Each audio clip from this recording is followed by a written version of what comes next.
We're now going to move into a very special segment that was created to honor our Black women leaders as March is Women's History Month. So we put together this segment that's called a Real Talk Touch Point with Black women in real estate.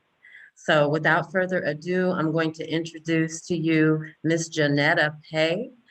Janetta is the owner and founder of Janetta Pay and Associates. It's a real estate and entertainment law firm, which is based in Chicago, Illinois, and Atlanta, Georgia.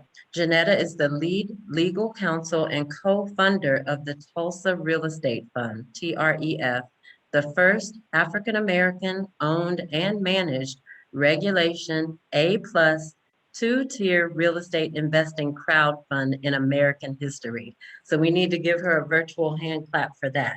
She was the one that crafted that entire crowdfunding real estate fund. She will lead us today in this panel discussion. So Janetta, please, thank you, and take it away.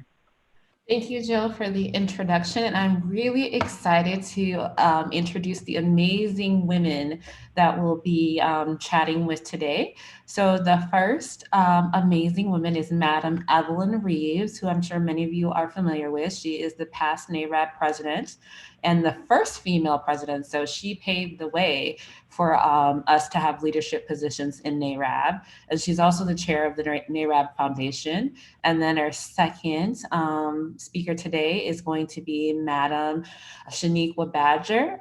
She is a broker and she is the current president of NAREB, CDI, Commercial Investment Division. So we don't have much time and I definitely want to hear everything they have to say. So we're going to get into it with the questions. The first question that I have for Madam Evelyn and Madam Shaniqua is, what's been the biggest challenge for you? Well, has being a woman hurt your business, helped or hurt your business? And so we'll start with Madam Evelyn first.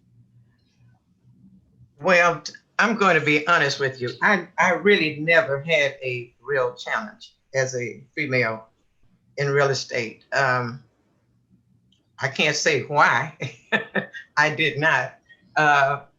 Because really in California, it was quite easy to move around in California. When I became national president of NAREB, I was invited to sit on the boards that our male presidents were not invited to sit on. I sat on the Fannie Mae board and I sat on the Freddie Mac board. So it was really different for me. And then in Los Angeles, I was invited to sit on the Washington Mutual board here. And it really opened up the doors for a lot of us. It really made a difference. Freddie Mac was in a serious position when I was president. They were about to lose millions of dollars. They needed to speak with one of our Congress people. I was able to get on the telephone at a meeting there, set up a meeting. They went to the meeting, came back, they were thrilled.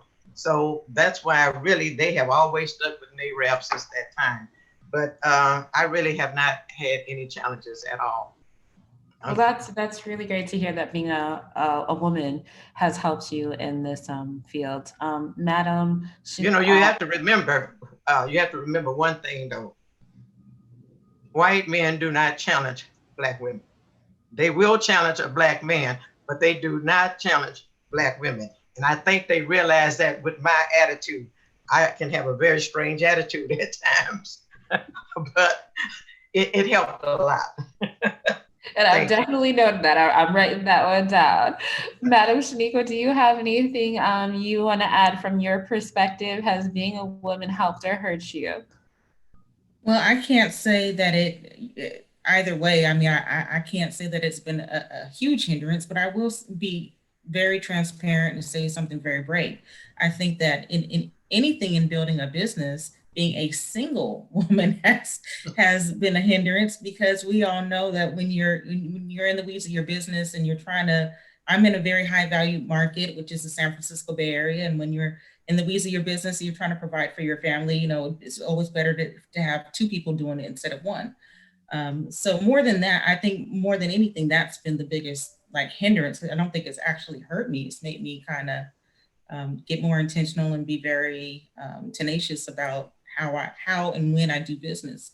But otherwise, I'm with Madam Reeves. I'm in California, and one of the things I can honestly say, I'm in a very and I'm in an area where the women's voice is heard, and that's been a great appreciation for me being a business owner. Okay, I can appreciate that. As a fellow single woman in business, I can appreciate that. Okay, so my next question is, are there different approaches to doing business from a millennial perspective and a seasoned perspective? And we'll start with Madam Reeves. Well, I haven't seen any difference. Um, when I look at our local chapter here, the young people, well, I'd say they're young, especially compared to me. They look at business the same way seasoned people do. In fact, it has been so nice that they have come on board and worked with us on every item, everything that we have tried to do. And they wait for most of us to give the okay before they move ahead on anything we try to do. They stay right in line with us, and if we need them to go out there first, they will go out there and work on whatever items that we feel we need to. But we work together very, very well, and with our chapter consolidated. In fact, I think because of that, it has grown. So we have more members now, and this is just the month of March. A lot of times that we have by almost a convention time. So it has been going well. We've been working very well with the millennials. Okay, that's great to hear. That's great to hear. And Madam Badger, do you have, from your perspective, do you need me to repeat the question or? No, I think well, first, let me preface this by saying I'm not a millennial. I'll be hitting 45 this year. But the genes work for me. I'm not going to be mad at it. But what I will say is the importance of being able, I'm in a very interesting space, which is right in between millennials and right in between my generation, which is where I'm at. But I can flip in between the two. I have a lot of flexibility, and being able to shift between how millennials think and understand and comprehend versus how the generations that I'm in and above me can think, understand, and comprehend information is really going to be a tool that everyone needs to understand and know so they can sustain and grow a business. And if you don't have anybody that speaks baby boomer, get somebody in your office that speaks baby boomer. If you don't have anybody in your office that knows how to be cool in TikTok and understand all the challenges and all the things that you need to do to be top of mind, go ahead and make sure that you build those into your businesses and your practices as well. Sometimes you don't expect yourself to know everything, but build people around you that will help you get there. And that's good advice, to build people around you. And I wish we had more time with the both of you, but our time is limited. So I'm just going to ask one last question to both of you. The last question is the best lesson you've ever learned that you'd like to share with all of us today, that you'd like us to part with. And I will start with Madam Badger. Well, on my desk, I have all these yellow notes and I have all these glove notes to myself, and some of them are affirmations. But one of them that I have here is your gifts will make room for you. And I think we all need to understand that we all have a gift, and we need to, when we're walking in a purposeful life, we need to lead with our gifts because we never know how that's going to open up a door for us. And before I leave and pass the baton to Madam Reeves, I would like to let her know that her gift has been a radiant for all of us. So I'd like to thank you for being our history year round. Thank you. And I'd like to echo that as well. And Madam Reeves, would you like to let us know a sage word of wisdom? I just would like to say that, the best thing I found is just to be kind to everyone, loyal to your clients, faithful to your clients, and always look out for them, because that is what has really built our company, and especially with females and us also being in the property management business.